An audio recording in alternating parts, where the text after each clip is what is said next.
This is Things Police See, First-Hand Accounts, with your host, Steve Gold. Welcome to the podcast that interviews active and retired police officers about their most intense, bizarre, and sometimes humorous moments on the job. It is I, Old Gingerface. Thank you for joining us, everybody. Thank you for being here.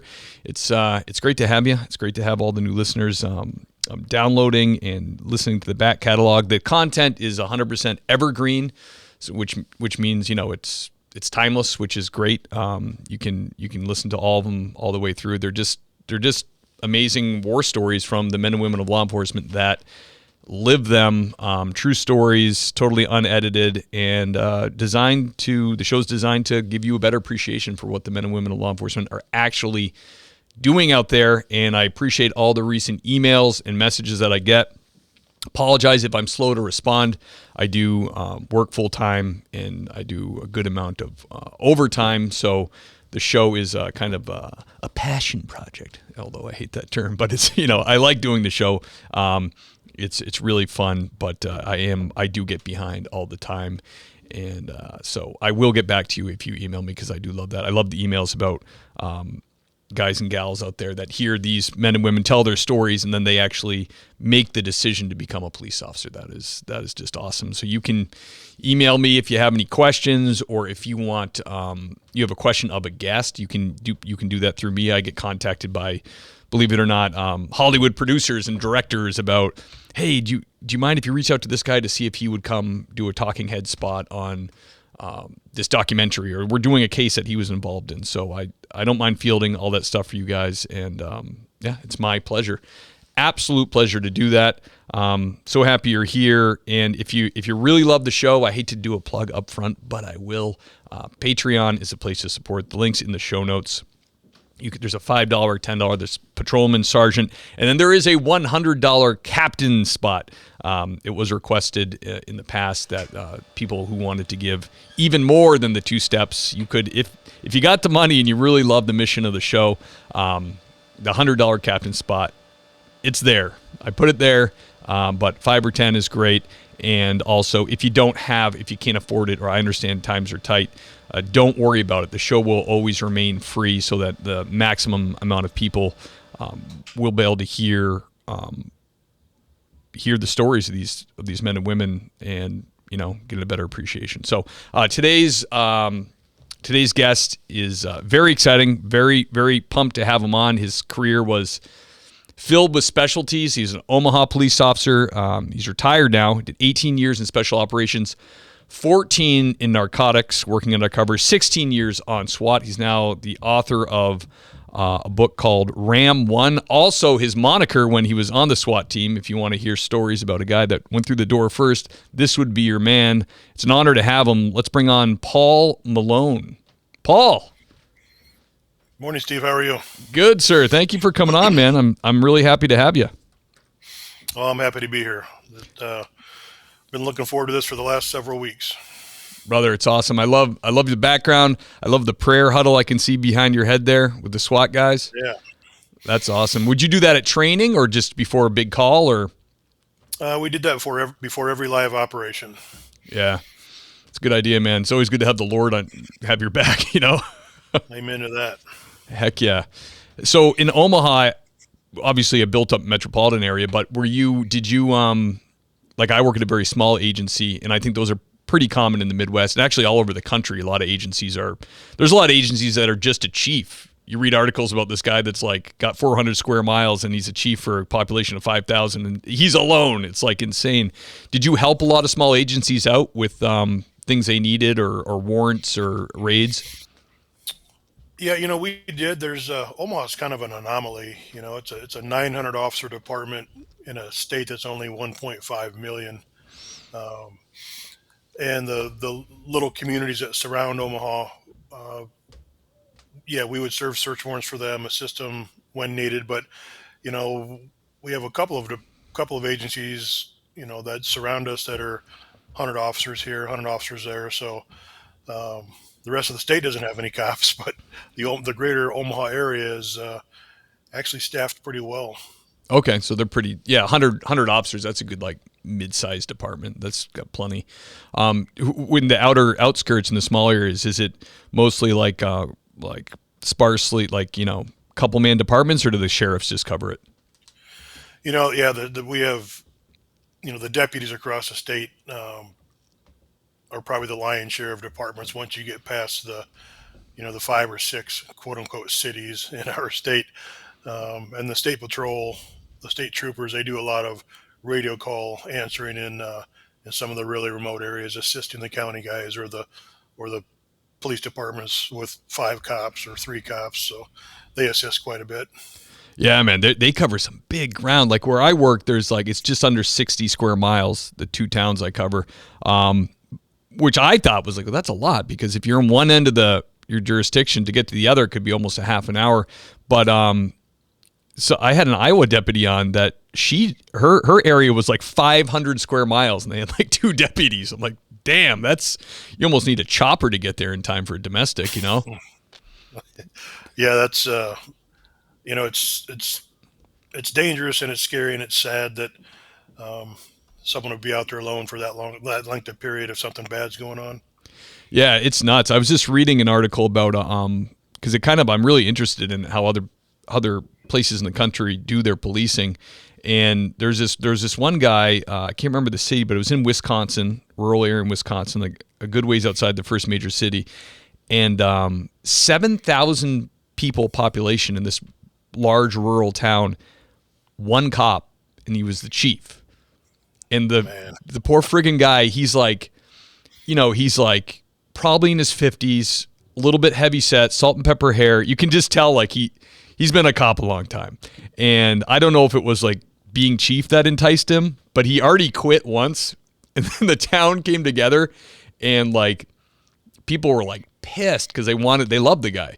And he actually came back with his big complaint was the pay and I don't have any helpers. There's no officers, no deputies to help me. And he came back anyways. I'm like, man, God bless that guy. That's insane. Yeah, it's a whole different kind of policing, It can't be the iron fist, you have to have, comrades with you that are the citizens to assist with stuff. There's no way you could cop that as you would cop NYPD. It's just not going to happen. Yeah, you got to use your mouth. You got to be like, if you go to a thing and the guy's going to be under arrest, you kind of have to like, BS with him for a little bit so he doesn't really know the plan. And then when the other guy shows up, you're like, all right, well, you're under arrest. 100%.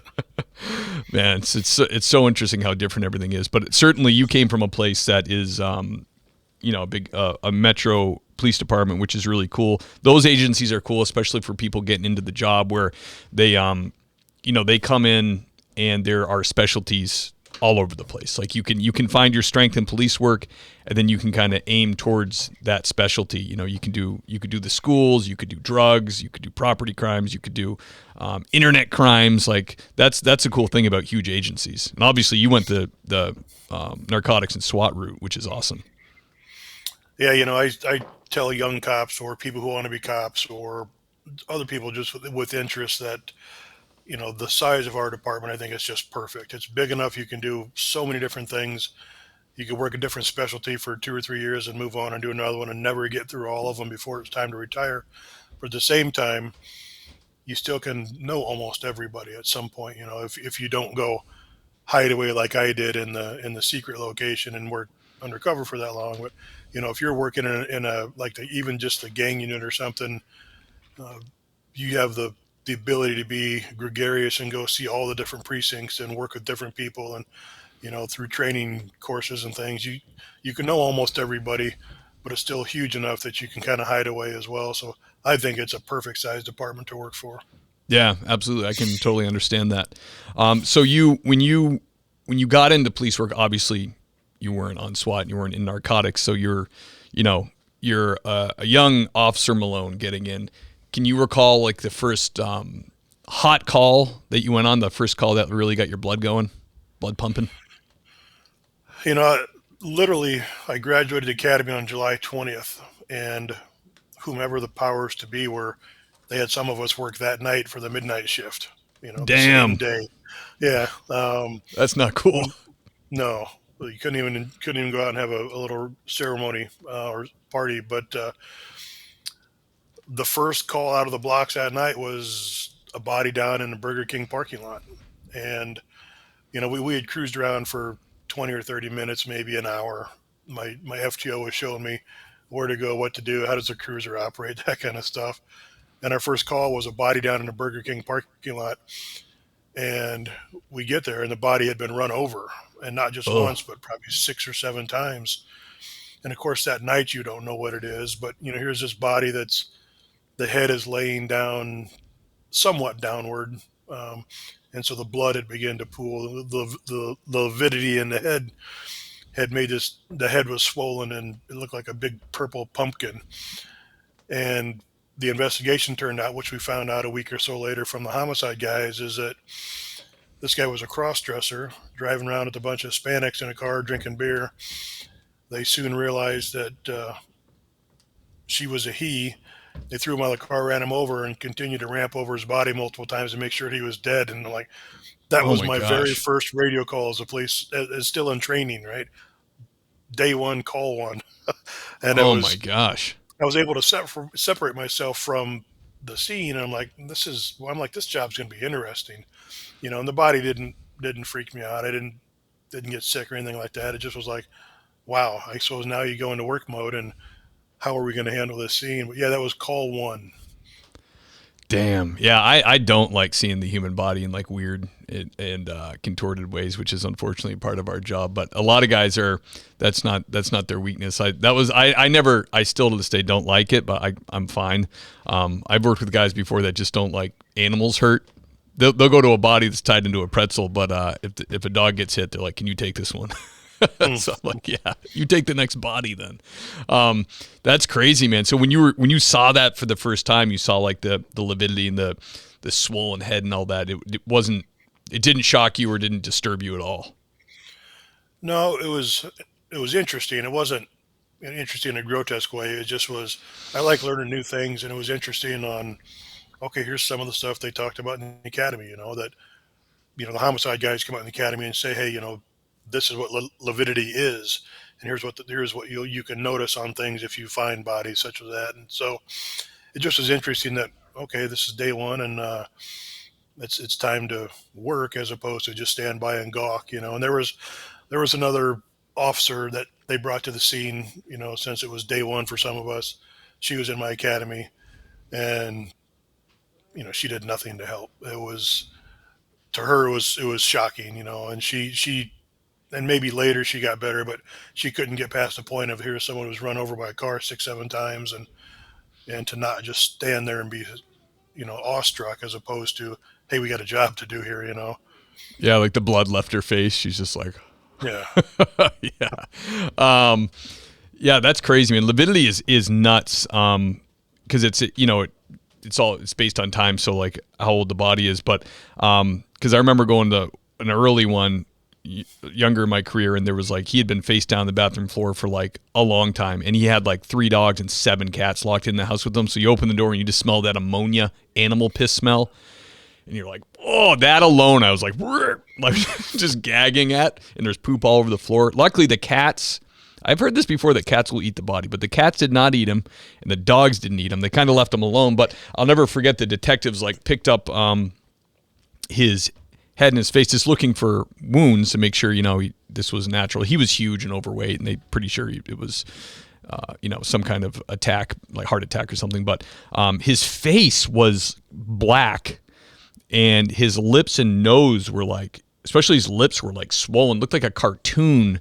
I remember looking at it and being like, that is crazy. Just having no idea that could happen, just being so new, just looking at it and being like, what the hell happened to this guy? Like, who did this to him or whatever? And they're like, no, it's just the blood's pooling.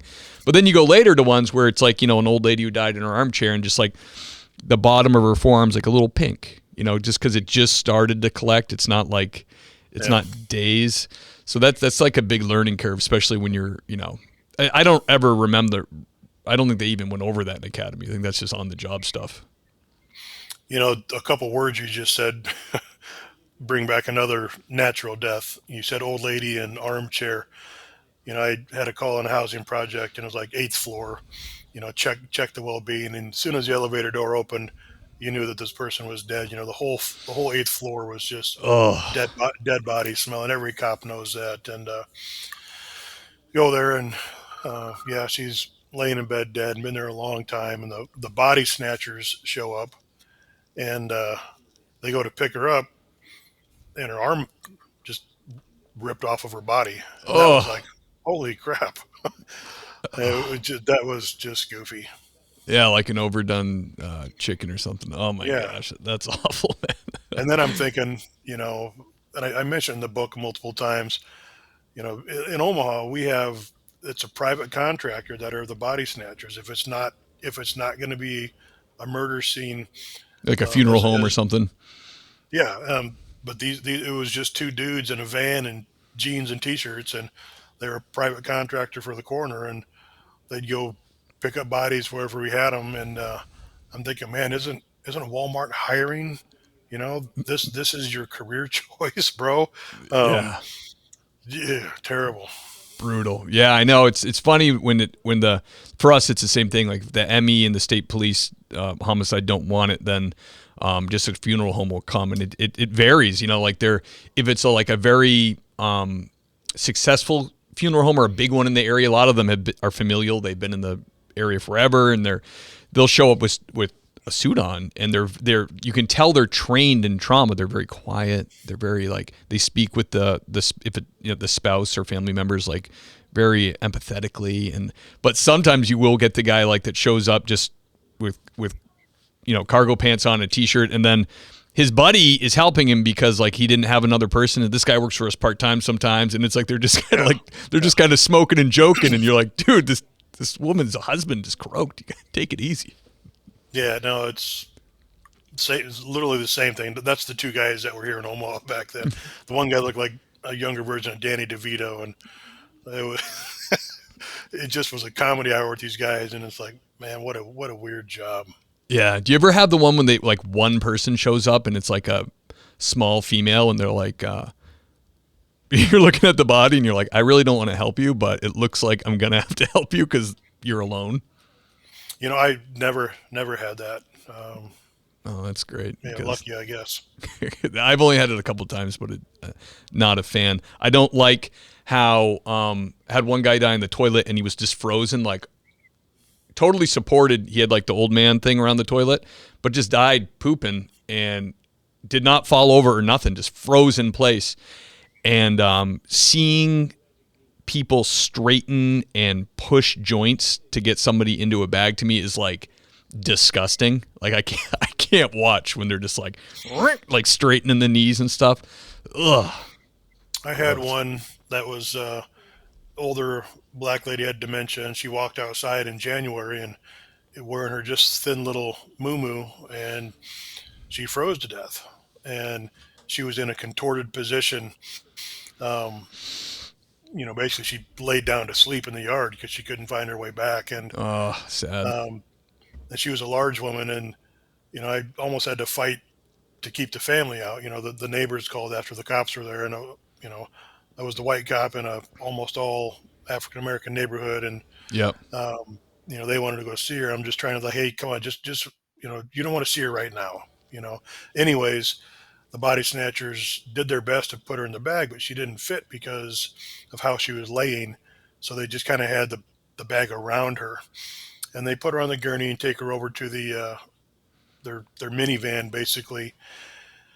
And this is the terrible part. I'm in my car because it is 3 degrees and I've been out there for hours. So my car is really close to their van, and I'm just watching the scene, finishing my reports, waiting for them to put her in the van and close the doors and finally leave.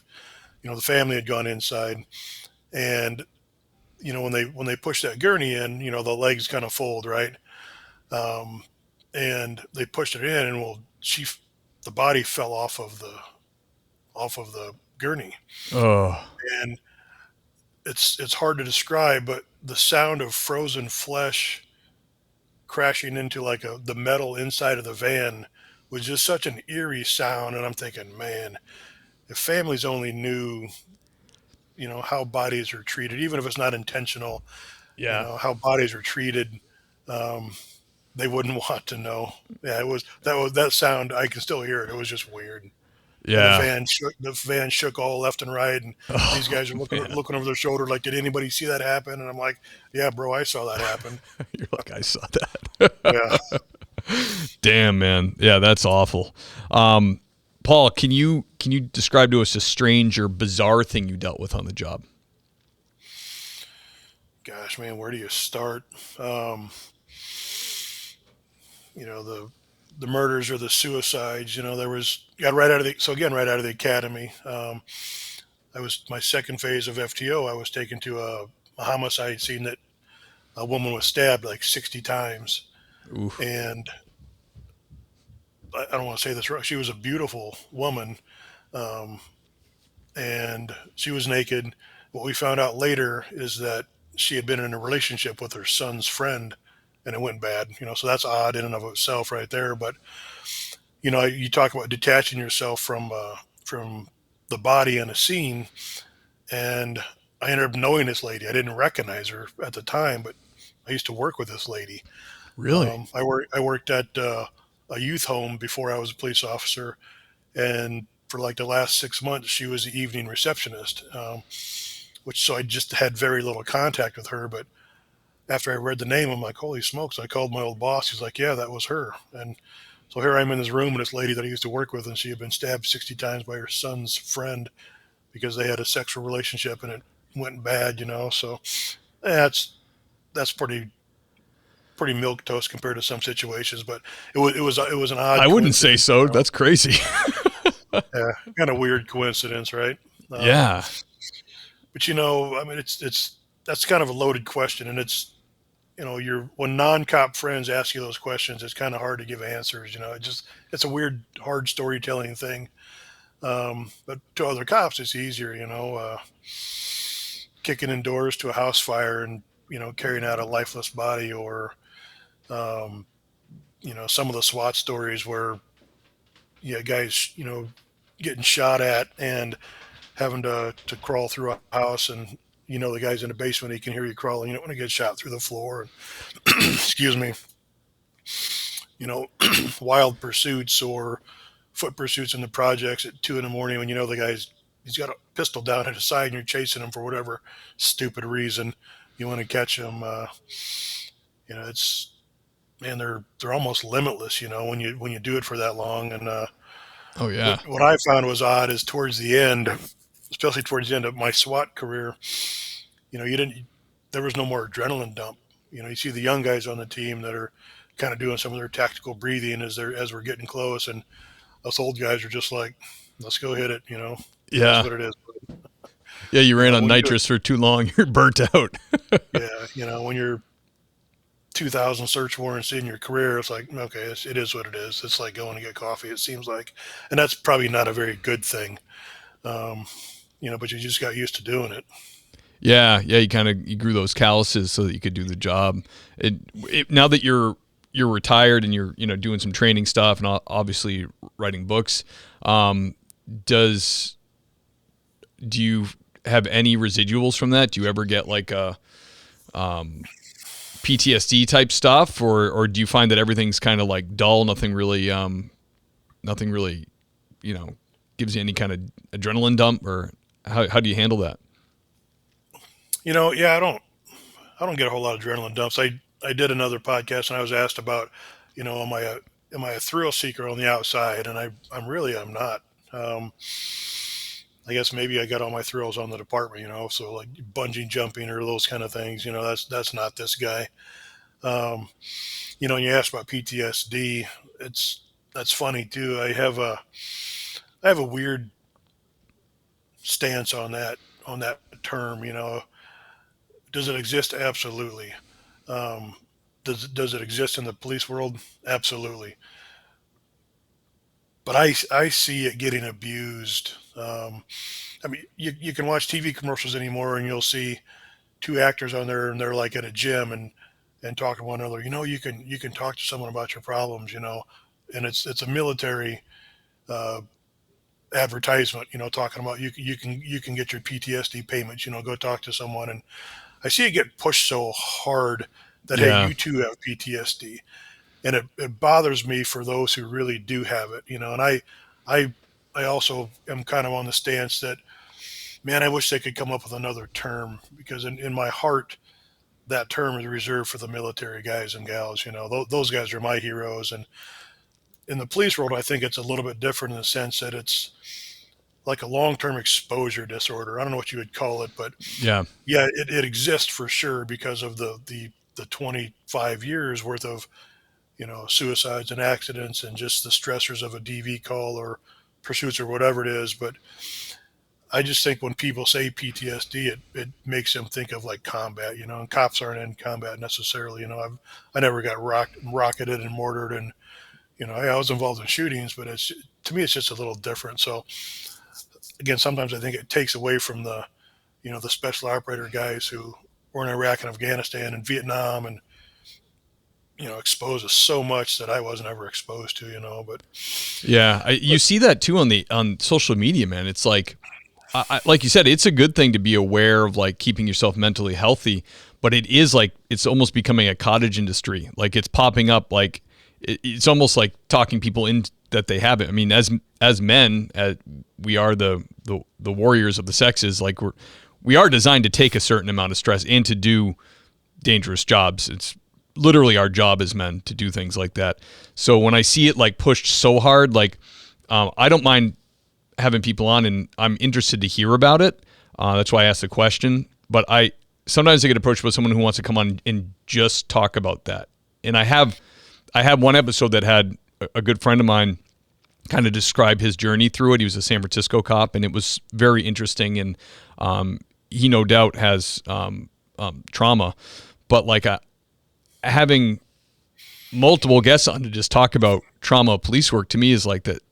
This is like a war story show. Like, we want to get people excited about police work. You know what I mean? So it is kind of like, it is like, at first there was no awareness about it. Then there was some, and places do a thing. And now it's like drinking from a fire hose. It's like a ton of the social media you see geared toward cops. Yeah. So for example, my dad was a Vietnam vet. He was not a combat vet necessarily, but I mean, everybody over there, was dangerous, obviously. Um, and towards the end of his life, the government basically came to him and said, "Hey, you need to put in for um, Agent Orange exposure." And so he started getting like whatever, 2 or 3 grand a month for that. And good for him, he was exposed to Agent Orange, but they're pushing it. And I have a older gentleman friend at church who was in the Navy, and non-combat years in the Navy, and he has PTSD.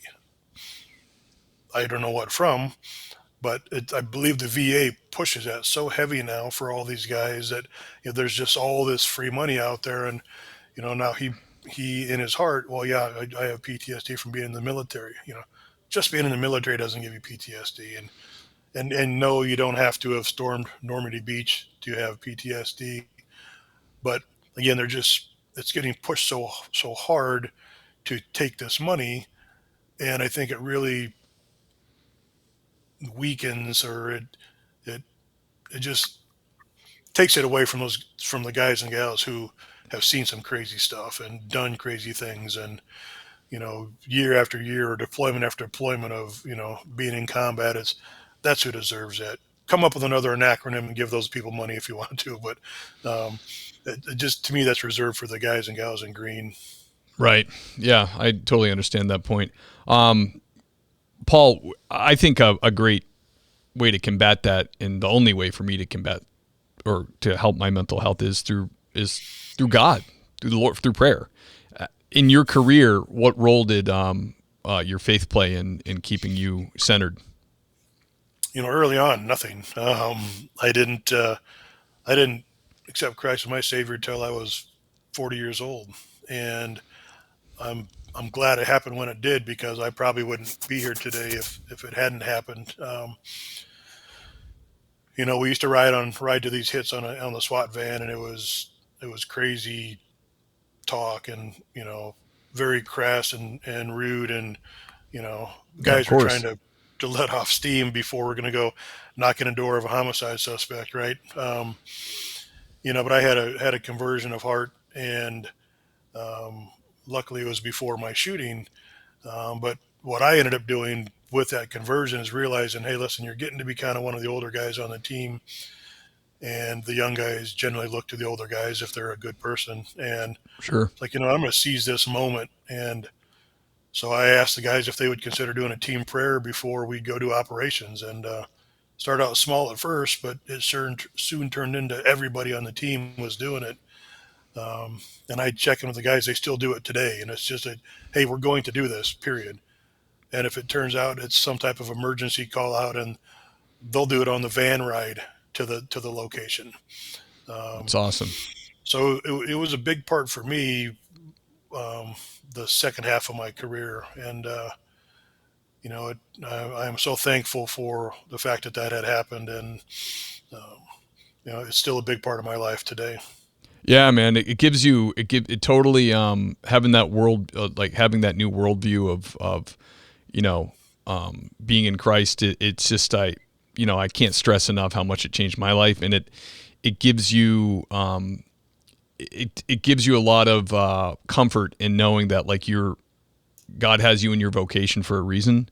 You're going to whatever thing you're talking about for a reason to do your job, and it kind of like solidifies that purpose where like things are meaningful. There's good, there's evil. You have a job to do. God has put you there. Like it really for me gives that comforts me rather than like atheist friends or agnostic friends who are just like how do you quantify or how do you balance, how do you make sense out of anything in your life without God? You know what I mean? Like to me it's like it's everything. So I can see how that would like be a huge help, especially to a SWAT or SRT or emergency response team. That's amazing, man. It's so cool you did that. And it was he put me up to it, and that's the daily prayer, man. Use me as you see fit, whatever that may be. And if I'm not recognized, it smack me across the face to help me recognize it. But use me as you see fit for your kingdom, and that's just the way to live, in my opinion. Yeah, absolutely. Amen to that. Paul, can you tell us about your most intense or terrifying call that you were on? Yeah, so the opening chapter of the book, on SWAT, obviously, I was working narcotics, a C shift or evening narcotics, and I was down at our central headquarters booking in dope from a search warrant we had just hit. It was 10 p.m. and my phone rang, and it was our SWAT lieutenant. We had pagers back then, so there's no reason that the SWAT lieutenant should be calling Paul Milone at 10 p.m. on a Friday night. And the reason he called me is that my wife was the head of our hostage negotiators, and she hadn't answered her phone. Shame on her. So he's like, "Hey, case unanswered." I'm like, "Well, what's up, LT?" He said, "We got a hostage rescue at 1600 Pine. Get there ASAP."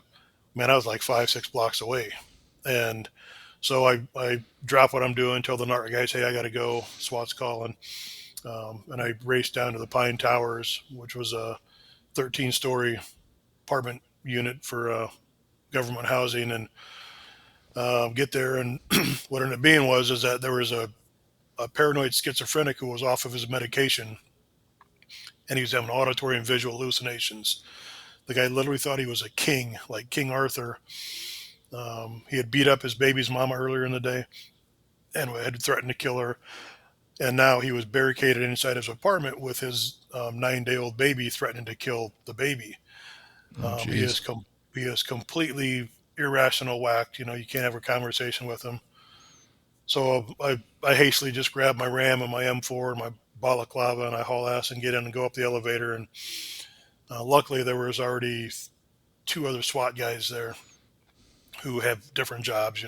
SWAT in Omaha is a part-time job. It's an extremely busy unit, extremely busy SWAT team for being part-time. Wow, I can't believe you guys isn't full-time. That's crazy. We were doing like 135 hits a year, minus dignitary protection and barricaded gunmen and other things. So, it's every 2.5, 3 days, the team is going out doing something live. So I get up to the 12th floor, and I I see a stack of guys outside the door, 2 SWAT guys and just other people, cruiser guys and gang guys. And um, I relieve one of the guys out of the stack who's got an AR, and you can hear the guy inside the house, inside the apartment, just ranting and raving, and he's armed with a 4-foot sword like Conan. I mean, literally, Conan the Barbarian was his weapon of choice. Wow. Again, he thinks he's a king, and he's screaming at the door, "F you guys, you coming? I'm gonna effing kill you. I'm gonna kill her."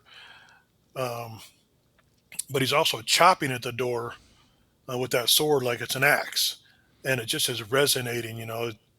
Chop, chop, chop, chop, Yeah. and it's like you could tell that this sword had some weight to it. This wasn't a little some BS sword that was a foot Yeah. long. It's And like a Rob Roy broadsword or something. yeah, and so he's also pounding the sword into the floor of his apartment, which is it's a concrete building with shitty tile floor, but he's taking the sword and he's plunging it down and pounding into the floor, and you can feel and hear that resonate throughout this concrete building. It's like, man, this sword has some heft to it, right? So this is again, this is a real weapon. This isn't something that's fictitious. Everything else the guy had was phony. So he had a crown, he had a chest plate of armor, he had a throne in his apartment, a red Damn. velvet throne. He had a big sterling, fake sterling silver platter with Oh man, gold so he cup. was like he went crazy for a while then. He's been He the had king of this castle yeah, for a while. gold wine glasses, goblets on it with rubies and stuff embedded in them. And Oh my um, gosh. he was wearing a crown, his walk around crown, but his really high end official king crown was over on a chair in the corner, and it was all bedazzled with fake diamonds and stuff. Oh Um, my so he gosh. and he literally thought he was a king, and so there was a street sergeant who was trying to negotiate through the door. He did a very good job for not being trained as a hostage negotiator or a crisis negotiator, but it didn't matter who was talking to him. The guy was off his meds. And so I get there and I'm immediately taking up stock. I'm like, okay, this is bad. How are we going to get in? The SWAT team has already been activated, but I know how that works, man. They're 45 minutes away, 35 minutes away if they really haul ass. And so another SWAT guy showed up. So now we got 4 guys here. And at the time, I was an explosive breacher. I was on the one of the lead explosive breachers. So I'm looking at the door, um, thinking, what charge are we going to need to get in? And again, we're on the 12th floor of this 13th floor building, and there's not a lot of tall buildings in Omaha, and there was nothing close. So a sniper element was not in play for this deal. The other cop that showed up real quick was he was our lead rappel master on SWAT. So he's doing his job. He goes up to the roof to see if there's an anchor point where they can rappel down and we can shoot them from outside the window. Damn. And while all this was going on, we finally had an actual trained negotiator show up, Chris Perna. He's that guy that was former NYPD that came to Omaha, and he's now negotiating with the guy through the door, and he's doing a great job. Again, because that's his thing, but um, there's no progress being made. The guy was not only yelling at us and threatening us, he was telling Chris that his computer is plotting against him, basically. So he's lost it. This fast forwards for 15 or 20 minutes, and it's degrading a little bit, with what he's saying and how much he's chopping at the door. And um, we're getting updates from SWAT that, hey, listen, we're still 20 minutes out. The negotiator, Chris, was like, dude, we're not going to get anywhere with this guy. Negotiations aren't going to solve this one. Um, and so at this point, um, we already had a tactical plan on making a hasty entry if we have to go before the team gets there. And we had a sergeant, one of our SWAT sergeants, Sergeant Wandra, was there. So at this point, we have 5 total SWAT guys there. And, we made an entry plan. We ended up getting a key. And here's where there was a bone of contention, and it turned into a lot of change on our team and our department and our training. But Sergeant Wander wanted to go through the door with a bunker. And, if you read a SWAT manual, they'll say you never take a bunker on hostage rescue. You're going in with guns up and that's it. What's a But bunker? our shield, Oh, okay. your Yeah. ballistic shield, right? 2 foot by 3 foot shield. And you don't take a bunker in hostage rescue because you need to be able to shoot right away, and your life is secondary. But this was a strange entry to an apartment, and the man's armed with a sword, and the guy was 6'2", 260. And the way he's hitting the door sound like if that sword is semi-sharp, your arms are going to get cut off. If you go to block a full force swing with that sword, you're going to lose your arm. Or better, if you come in, weapons forward and you don't see him and he hits you from the side, you might lose both of your arms. So it was such a strange scenario that, like, hell yeah, the bunker makes perfect sense. So the plan was, we're going to key our way into the door when we hear that he's, not at the door. And Sergeant Wander's going to go in first, and I was going to be I was going to be the second one in. And if he didn't get attacked with that sword right at the door, his goal was to absorb, Babe Ruth swinging for the fences, right? If that guy wasn't there, then he's going to instantly just roll to his left. I'm going to bypass him, and now it'll be guns front first to go save the baby. To make matters worse, we hadn't heard the baby cry the entire time we were there. Ugh. And it's like, man, were we already too late? So we're getting our plan ready. And again, SWAT says, hey, we're 20 minutes out. The negotiator looks back at us. He's like, hey, man, I can't help you, And Chris is a solid guy. He says, I can't help you here. And Craig is already down from the roof saying, hey, there's no anchor point. There's no sniper option. It's us. That's it. And the on-scene lieutenant, this female lieutenant, although she outranked us, she knows and we know that SWAT's in charge of this operation. She comes over and gives us those looks like, if you guys got to go kill him to save the baby, just do it. What are you waiting for? And we're like, good for her. Yeah, no, 100% good for her.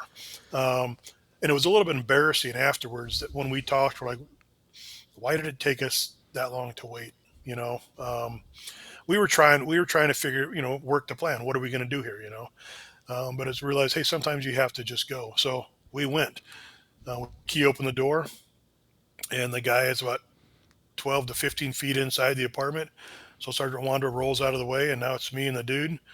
And he bolts to his right, to my left. He was standing at the threshold of the bedroom. He was in the living room. I had no shot on him at that moment, but I raced to his bedroom door. Seemed like it took a second maybe. And as I get to the door, he's standing 4 feet from me inside the room. He is straddling the corner of a single mattress, no sheets, no bed frame, no box springs. The piss-soaked mattress is just on the floor itself, and he's straddling the bottom corner, and between his feet is this 9-day-old infant. Oh. And, all of that happens in a flash, and I'm looking at the dude. I'm looking him in the eyes. He's holding the sword here in an effort to plunge it down towards the baby. Oh. Right? I snapped to my position. We were using Colt M4s at the time with the EOTechs on top. And, I was already shouldered when I got in the hallway. So I just came up the last couple inches when I got to the doorway. And, we made eye contact, and he says, I'm going to kill her.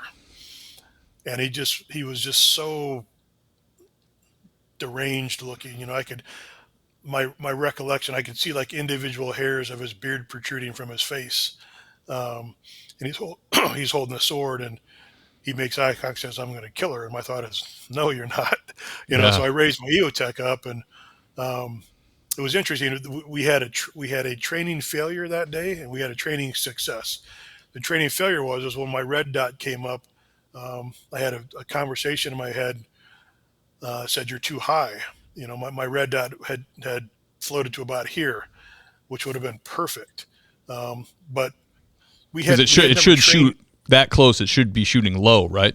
About 2.5 inches low. Right. But that was our training failure, is that with rifles, if you shoot paper targets that close, the muzzle blast just incinerates the targets. You can shoot one and you're over, and it blows the paper away. So we didn't have targets we could use then we could practice offset at like 4 feet. And yeah, you may use a rifle at 4 feet. Um, we were proving it right now, and we're in the middle of it. So I had this super fast conversation in my head, thinking, "Shit, you're too high." And as I brought my EOTech down, as soon as I squeezed off that first round, I told myself, "Damn it, you're too low." And my bullet impacted just off of his nose, um, and his head slapped to his left, like Mike Tyson had just punched him with an insane hook, right? Yeah. And then he looked right back at me. And in that process, the bullet went in and exited right here.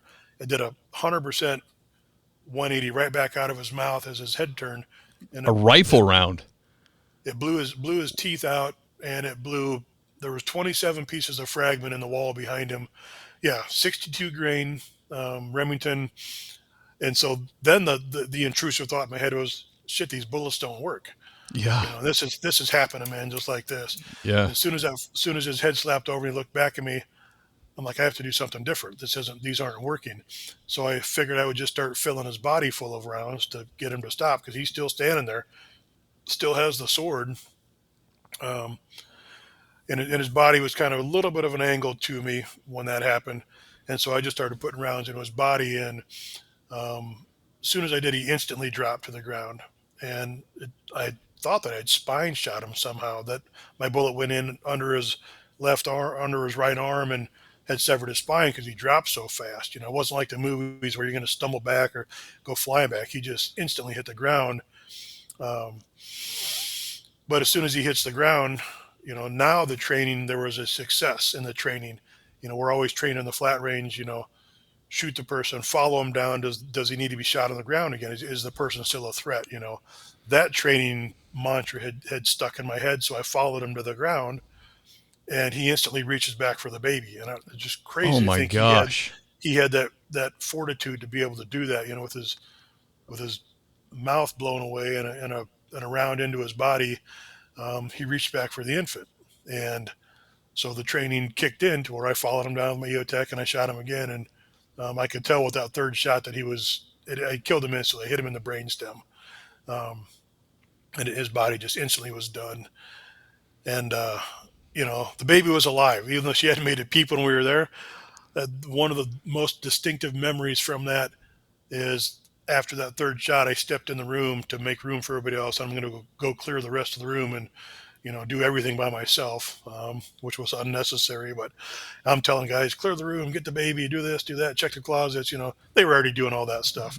Right. But I looked back over my shoulder as I had stepped in further, um, and I see Danny Torres picking up this infant, holding her right here.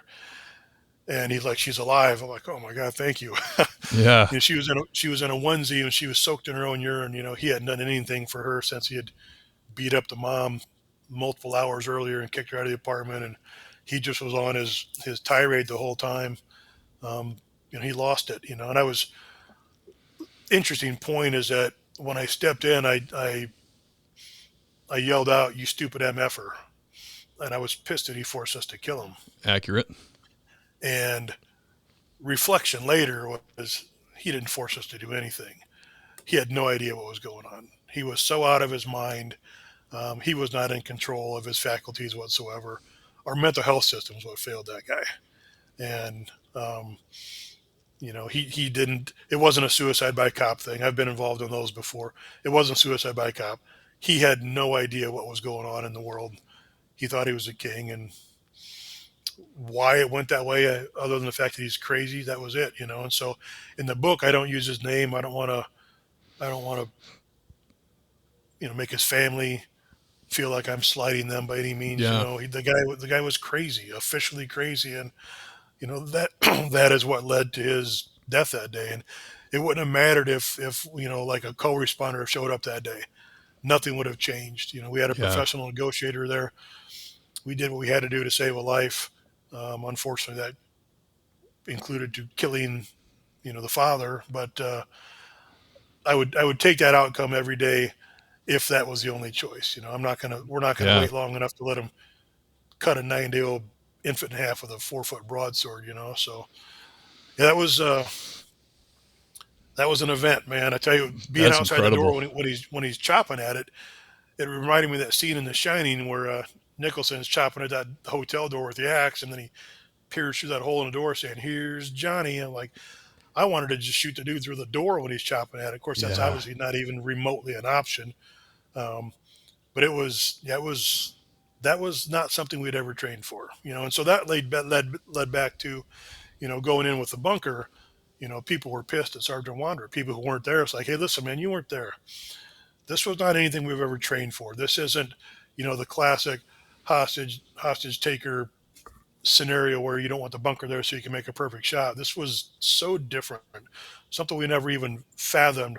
We're going to go through a door with a guy with a sword that could be razor sharp. We have no idea, but Yeah. it definitely was a heavy duty sword. And even if it was halfway sharp, literally you could have lost your head or both arms or been extremely disfigured and not being able to function anyways. So going going through the door at the bunker was 100% the right call. Yeah, absolutely. Especially a guy that goes to the trouble of buying like gem encrusted goblets. He definitely might take the time to sharpen a sword. Yeah, it was. He had, like I said, he had completely lost it, and so I don't try to make fun of the guy. He's I killed a crazy man, and Yeah. um, if for the vast billions of dollars our government waste, we should pump more money into mental health services. For sure. Yeah, yeah, that is interesting. The mental health thing now is like totally insane. We have co-responders as an overtime shift, and it's like these little towns I work in are like busy with mental health, and it's like something like they've never seen before. It's like what the hell is going on here? I mean, I think I'm sure it's a product of our the culture that's pervading America and the godlessness and the relativism of morality and truth and what's right and wrong. All those things put together are creating this horrible stew of mental illness. But it sounds like the guy you had is like you said, the co-responder would have showed up and said, he's a complete psychotic break. There's no Yeah. one on this earth is gonna touch him. No one's gonna alter his actions. So, brother, that's a tough one. But yeah, you absolutely. The man was up to evil, regardless of what was going on in his head. So you did what you had to do. That is one intense story, man. You tell it well. No, thank you. I've told it before. Yeah, I bet. So, Damn, man. That's probably not when and that's you break out at the cookout. that's the lead chapter of the book, and which was interesting. I wrote my book chronologically, and my editor's like, no, that's what most cops do. You write it from day one to the last day. And she says, nobody cares about the academy in your first chapter. So we have to grab them. Right. She's like, that's the story we're going to use, is that one right there. So yeah, that's literally the lead off to the book. That's smart because that way they get to like. I actually like it when stories do that, like or movies when they start with like an action filled scene and then they give you the backstory of the man that was just involved or what led up to him, what led in his life led up to this moment where he had to do this heroic thing. That is a smart way to tell a story, I think. Absolutely. Paul, I've had you on for almost an hour. Just a couple more questions, and then I want to talk about the book more. Ram 1. Can you tell us a positive or heartwarming encounter? I know it didn't sound like you were in the specialty for that, but do you have one? So it's both. I had a partner killed in line of duty in 2003, but before that, we had this call, which it was a top 10 cop moment.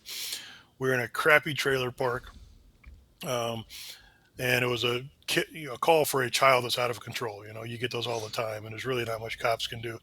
So, Jason and I get there, Jason Pratt, and the dude that answered the door was right out of Deliverance, man. He was like 6'5", hair down the middle of his back. He's wearing overalls with no shirt. Could you hear the banjos?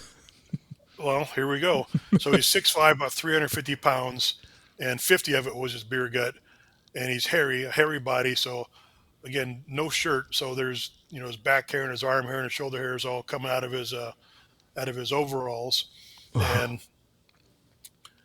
he's like, yeah, my kid's out of control. So we get in, and here's the 7-year-old crumb snatcher running around being out of control, coming over to the cops, grabbing onto our holsters and our belts and poking us and prodding us. And he's high on Mountain Dew, it seemed like. And Then his wife walks around the corner, and there's zero reason to even describe the wife because she's with this dude, right? And my kid's out of control. He was actually a very nice guy. Um, and I had training in that stuff before I was a cop. I worked at a home for troubled youth, and my education is in human services. So, anyways, I look over in the corner, and there's a banjo, and I'm like, man, this might get good. And Yeah. so I'm thinking, this call is going to turn into a normal call to where we're going to say our BS and leave. We're going to get called back 30 minutes later, which happens all the time. So I'm thinking, how can we prevent getting called back? And so I'm thinking, all right, if we let this kid come out and get in our cruiser and flip the lights and sirens a little bit, and push some buttons, maybe we can win him over for the night. And tomorrow it's going to be somebody else's call. Yeah, hell yeah. And so I'm like, okay, cool. So I asked the guy, I'm like, hey, bud, can you play that banjo? He's like, hell yeah, I can. He got all proud. I'm like, all right, cool. In my mind, what I'm thinking is we're gonna barter with this guy. If you play the banjo for us, we'll take your kid out and let him sit in the cruiser and flip the lights and sirens and hit the air horn, all that kind of stuff, and turn the steering wheel act like he's driving, and we'll win for the night. And so I tell Jason, my partner, I said, hey, here's what we're gonna do. He's gonna play the banjo. We're gonna get out of here. We're gonna take the kid in the car and do this. He's like, cool. And so then it struck me. I'm like, this is guaranteed probably going to be the only opportunity in my career to ask a banjo player if he can play Deliverance. And not only play Deliverance, but look like he was in the movie. Yeah. And so he picks up the banjo to play. I said, hey, bud, last part of the request. Can you play the lick from the movie Deliverance? He says, hell yeah, he can. And so I'll pause there real quick. The sergeant we had at the time, Kurt Coonsey, was down for these types of antics on the job. He was a street cop to his core. He would drop in on your calls if you thought they sounded interesting, not to micromanage and leash, but he was a street cop to his core. And so the timing it was God timing. It couldn't have been any better. The guy picks up the banjo to start playing. Sergeant Kurt Coonsey walks in to check on his team of Milone and Pratt. And here's this guy that looks like he's an extra for the movie Deliverance, and he's a massive, massive dude. He picks up the banjo, and as Kurt's walking in the door, Sergeant Coonsey, you hear, and the scene is unfolding in front of him, and Sergeant's like, boys, what's going on in here? And man, we laughed and took the kid out, made and good on our promise, let him flip the lights and sirens, The guy was thankful. We got out of there, and the kid was thankful, and we didn't have to go back that night. And that was like May of 2003, and then Ty was killed in September 2003. But man, what a laugh we had on that, and it was a top 10 memory of the police career, and we didn't do anything wrong. We didn't arrest anybody. It was just a fun night, and as hard as it is to lose a guy, when you lose partners, you get stories. The stories like that get told more often, and Yeah. You relish those moments, and it was, that was a funny moment in my mind. It was funny. But I'm also down for goofy stuff like that. So that was a top 10 fun moment. Paul, that's one of the best ones I've heard. That is unbelievable. That's like you couldn't. Like I say all the time, you can't make it up, right? Exactly. But it actually happened. I'm like, holy smokes, this is awesome. Now, can you make your wife squeal like a pig for us while you play? Yeah, I mean that would have been I forgot. Damn it, let me go back in time and do that part of it. Yeah, it was too good to be true. It's so funny too that the guy looks the way he does. He's self-aware, probably, and he's actually learned the song from Deliverance. I mean, I guess maybe that's an old folk banjo song that every banjo player knows, but I don't know if they wrote that for the movie or not. But that's just everything about that story is incredible, and the fact that the kid could actually be calmed down with the cruiser lights and siren enough for you guys could just leave. Perfect. Put a bow on it, Yeah, we're like, whatever. Who cares if the neighbors complain? We're flashing lights and signs. We're getting out of here, and hopefully for the night we don't have to come back. So it worked out perfectly. Yeah, what a memory, dude. That's unbelievable. Thank you for sharing that. Last question for you, Paul. And I wish you told me it's Milone. That's how you say it, right? Yeah, that's all right. All right. Yeah, Milone. You're very the Italian version. Yeah. Very polite and humble, you probably didn't want to correct me, but I'm the worst at pronouncing things. Milone. So one of the most popular questions we have is listeners who are thinking about being a cop or are on the fence or maybe are in backgrounds or about to start academy. They hear you guys tell your stories and it inspires them. So what advice would you give to new officers or candidates about being a police officer? I hope you do it. I mean, it's an amazing career. Dangerous, yes, but we have to have good people that are cops, right? We have to hold the line. And so advice to them is keep yourself grounded. Um, you have to have another life outside of being a cop. Don't give up on all your non-cop friends. In fact, find more of them. Uh, Stay true to your true north compass. You can see a lot over a career, and it can be tough, and you can put on this hard outer shell of kind of being angry, and don't allow that. Do the job right. It's a noble profession. Don't listen to what the media says that the fraction of cops who do stuff wrong is so remarkably small. It's insane.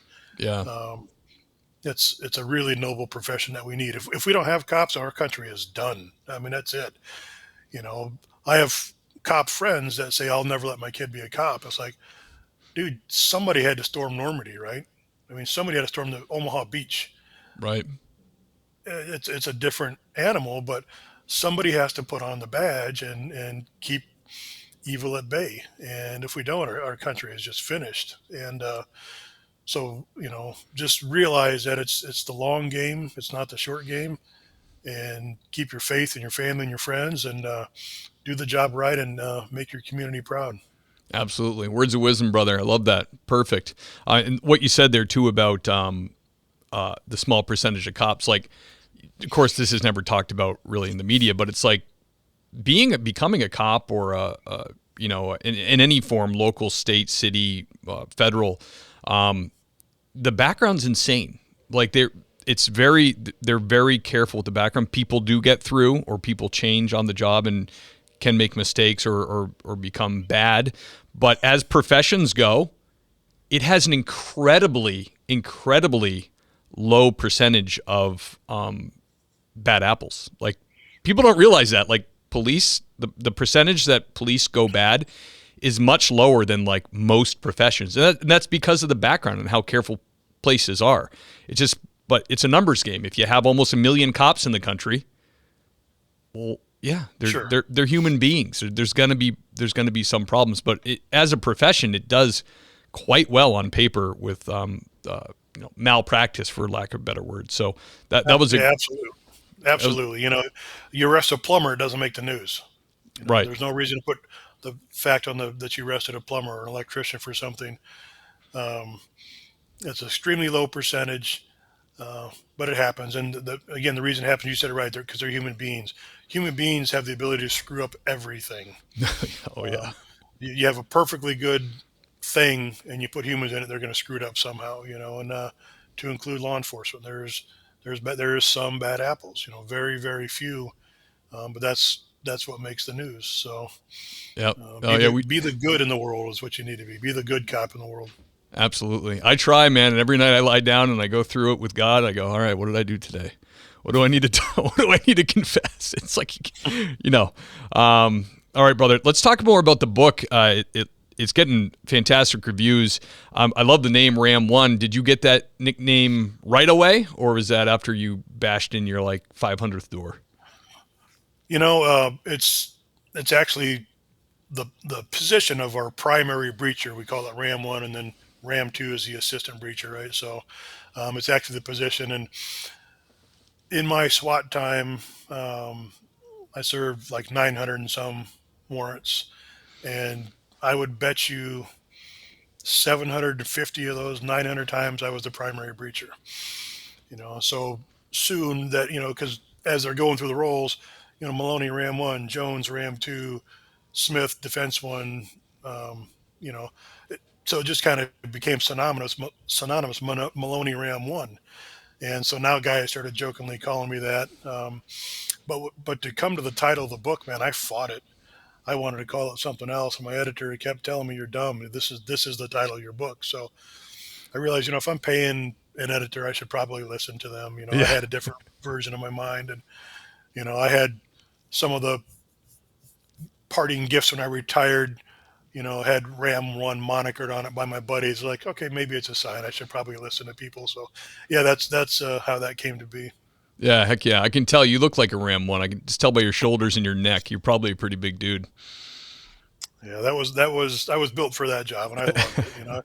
I was so lucky, Steve, that between gang and narcotics and regular investigations, minus SWAT, or to include SWAT, I did like 2,300 search warrants, and I got to ram over 1,000 doors in my career. And I loved being the ram guy. That was just my thing. So it's kind of just befitting that would be the title of the book. Absolutely. You ever work with the wall banger? I've heard of it. I'm not familiar very much with it, though. Sandy Wall invented it. He was on the podcast. He came in and talked about it. It's pretty interesting. I'll have to check it out. Yeah, I guess it's some kind of device to open things up. But brother, it was such an honor to have you. Where can people get the book? Is Amazon the best place? Amazon is the best place, yeah. All right, man. I really appreciate you coming on, man. Just mind-blowing stories, and the book looks fantastic. So it was an honor, and I'm going to do the outro of the show. Can you hang out for like a couple minutes? Absolutely. All right, sir. Thank you. Thank you for having me on. My pleasure. Absolutely. The great Paul Milone, guys. Damn. And I know, I think he could be a 2-rounder because I know there's way more stories in there if he's done that many raids. That's totally incredible. Guys, thank you for tuning in. Thank you for listening. This is the time of the show when I thank the Patreon sergeants. You go sergeant level, you get a shout out on the show. It is my pleasure to do it. You're keeping the boat afloat, keeping the lights on. The things Patreon pays for is like the website maintenance, the podcast hosting. Believe it or not, I have to pay monthly for the audio editing software, for the Canva graphics that I make the show covers. All the stuff it just costs money. And every month when I go to pay for it, it comes out of donations, and that's all I can ask. So if you love the show, become a Patreon member and support. These are the sergeants. Who I'm talking about is the great and powerful Andy Biggs, Greg Gadboy, everybody, Adam Mihal, the great Chris June, Gary Steiner, the one and only Jake Pinito, everybody, the great John Shoemaker, Lauren Stimson, ladies and gentlemen, the handsome Lane Campbell, Seth Wright, the great James Rose, Tony Fahey, everybody, Ben Peters, Jason Lau, everyone, the great Sasha McNabb, Scott Winkler, Tammy Walsh holding it down at dispatch, William James Long, that's Deputy William James Long to you, thank you very much, Sean Clifford, the great Dennis Carrasquillo, everybody, Iceman from Motorcrop Chronicles, George Tessier, I'll see you at church, brother, Scott Young, the great Thomas Connell, Dan Carlson from Burley Boards, check him out on Instagram, incredible woodwork, Doug and Kelly Newman, love you guys, see you at church, the great Dave Ellman, Elliot Sykes, Richard Tolles, keep on trucking, brother. Thank you for the support. Brad Thompson, everybody. Kyle Roberts, the great Zach Haney, Nancy Hammond, ladies and gentlemen. Clark LaCoff, Adam McMahon, Ossifer, Andy, everyone. The great Sheriff Ronald Long, Zachary Pleat, the great Bentley Barnett, Jason Lefree, ladies and gentlemen, J.A. family, the great Jessica King, and Kaylee Van Allen. Thank you for your support, everybody. Woo! Takes a lot to say it, and I appreciate that. I love that it's growing there. And on the Patreon, you will get Cops on the News replays. You get early release episodes, episodes with commercial free, all that good stuff and more. Just go on the link in the show notes and check that out. Pick up Paul Malone's book. The link will be in the show notes, so you don't have to go search for it. You can just be listening to this episode and click on the link and get some of the best SWAT stories you've ever heard in your life. Guys, thank you for being with us, and I'll see you next week.